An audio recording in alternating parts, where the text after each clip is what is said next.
प्यारे बच्चों इस क्वेश्चन को देखो, क्वेश्चन नंबर 12 आपसे कह रहा है the distance between an object and screen is 75 centimetre.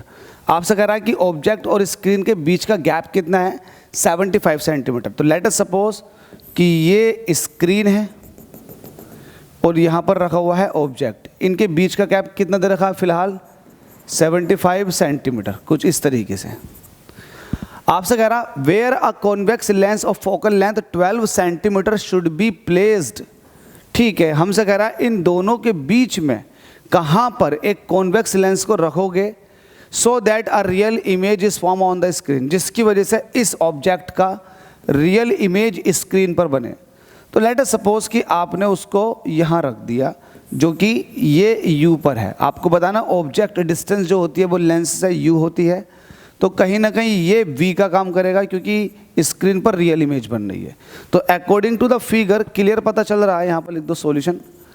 Clear पता क्या चल रहा है, आप देख रहे हो u प्लस v की वैल्यू कितनी हो जाएगी 75 सेंटीमीटर। अगर आप यहाँ से v की वैल्यू निकालोगे तो ये हो जाएगा 75 माइनस का u सेंटीमीटर।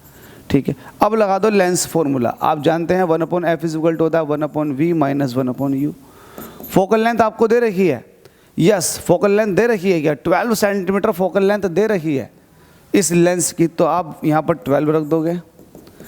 इमेज की डिस्टेंस आपको 75 माइनस के u, ये प्लस में ही आती है क्योंकि लेंस से इमेज की distance right hand side Cartesian system के अंदर पॉजिटिव होता है, माइनस। अच्छा u जो है ये ऑब्जेक्ट डिस्टेंस है और लेफ्ट में है तो ये माइनस की ली जाती है। इसको सॉल्व कर लो, 1/12 इज इक्वल टू हो जाएगा 1/75 माइनस का u minus minus plus 1/u। इसको 1/12 ऐसे रहने तो यहाँ पर एलसीएम ले लो 75 माइनस u और ये u है, क्रॉस मल्टीप्लाई कर देंगे। जब एलसीएम इन दोनों का प्रोडक्ट ही एलसीएम है तो क्रॉस मल्टीप्लाई कर देते हैं, तो u प्लस 75 माइनस का u, इस तरीके से क्रॉस मल्टीप्लाई। अब देखो यहाँ से क्लियर दिखाई दे रहा है ये u प्लस का ये u माइनस का ख़त्म, क्रॉस मल्टीप्लाई कर देते हैं अभी इस तरीके की इक्वल के दूसरी साइड में, तो ये हो जाएगा 75 माइनस के u into u is equal to 75 into 12। ठीक है, इतना कैलकुलेशन करने के बाद आगे कैलकुलेशन करते हैं।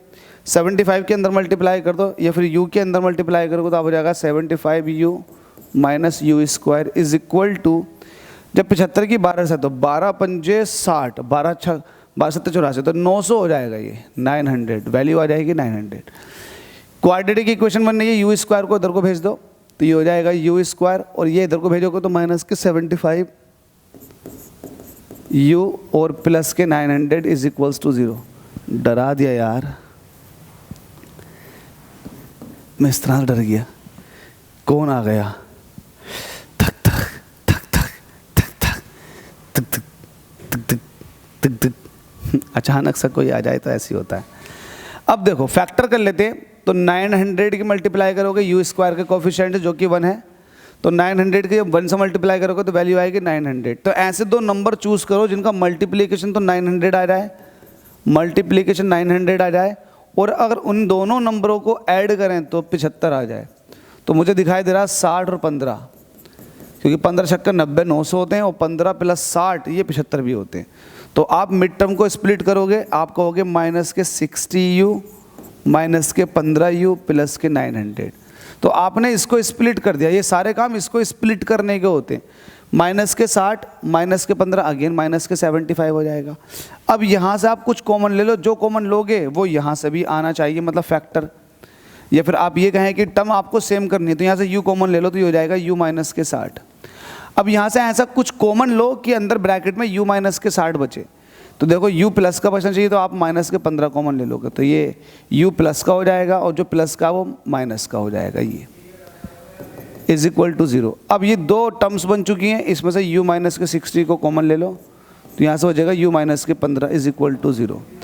अब आप कह दोगे इफ़ u माइनस के 60 ये 0 के बराबर है तो यहाँ से u की वैल्यू निकल जाएगी 60 सेंटीमीटर, और कह दोगे एंड इफ़ u माइनस के 15 अगर ये 0 के बराबर हो जाए तो u की वैल्यू कितनी आ जाएगी 15 सेंटीमीटर।